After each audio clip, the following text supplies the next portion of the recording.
When Hurricane Beryl struck the Eastern Caribbean, local non-profit Helen's Daughters responded quickly, providing cash assistance to families facing crisis. CVA for us allowed us to be agile. It allowed us, again, that dignity as well. With Hurricane Beryl, a number of women went into rebuilding their farms and so forth. Many women used some of those funds for school materials or medication that perhaps need refrigeration and whatever and would have been spoiled or gone bad. So these are things that you don't necessarily think about. This is where freedom matters. The entire team as well has seen the power of CVA, so we're really excited to spread the gospel. The Caribbean is being hit with more frequent and more powerful storms, while droughts are lasting longer and cutting deeper into people's lives. Growing up, we knew that there was a dry season and there was a rainy season. And the rainy season, every year you prayed that you didn't get hit by a hurricane. Now, the storms are getting more and more severe. They are getting more and more unpredictable.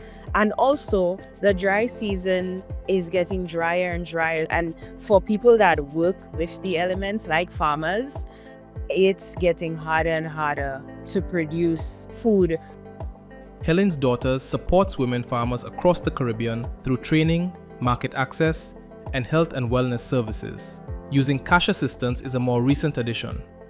For Keithlin, the dignity and choice that cash provides stands in sharp contrast to some previous disaster interventions.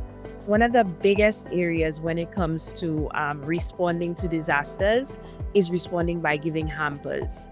And when you look at those hampers, typically it's always sugary foods, it's always floury foods. It's not helping, it's actually harming communities. It was almost like a lack of dignity in allowing people the choice, making the choice to choose that this is what is best for my household. Local organizations like Helen's Daughters are best placed to act because they are trusted, connected, and close enough to understand what communities really need.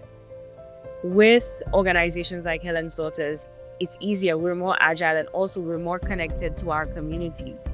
We know these people by names, we know their families, we know where they're from. Even simple things like the WhatsApp check-in system.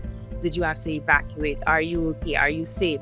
These are things that we can get literally right at this second. We need to shift our philosophy of philanthropy.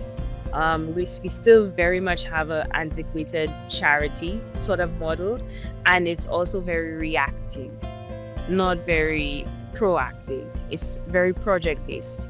It lacks sustainability.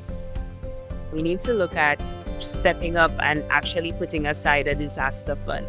That's the type of trust-based philanthropy that's required. Philanthropists that are really willing to invest in building back these societies that have continued on for generations, but that do really need the support, not just when disaster strikes. From a small island in the Caribbean, a message with global relevance. Trust local leadership, fund what works, and build resilience before the next storm.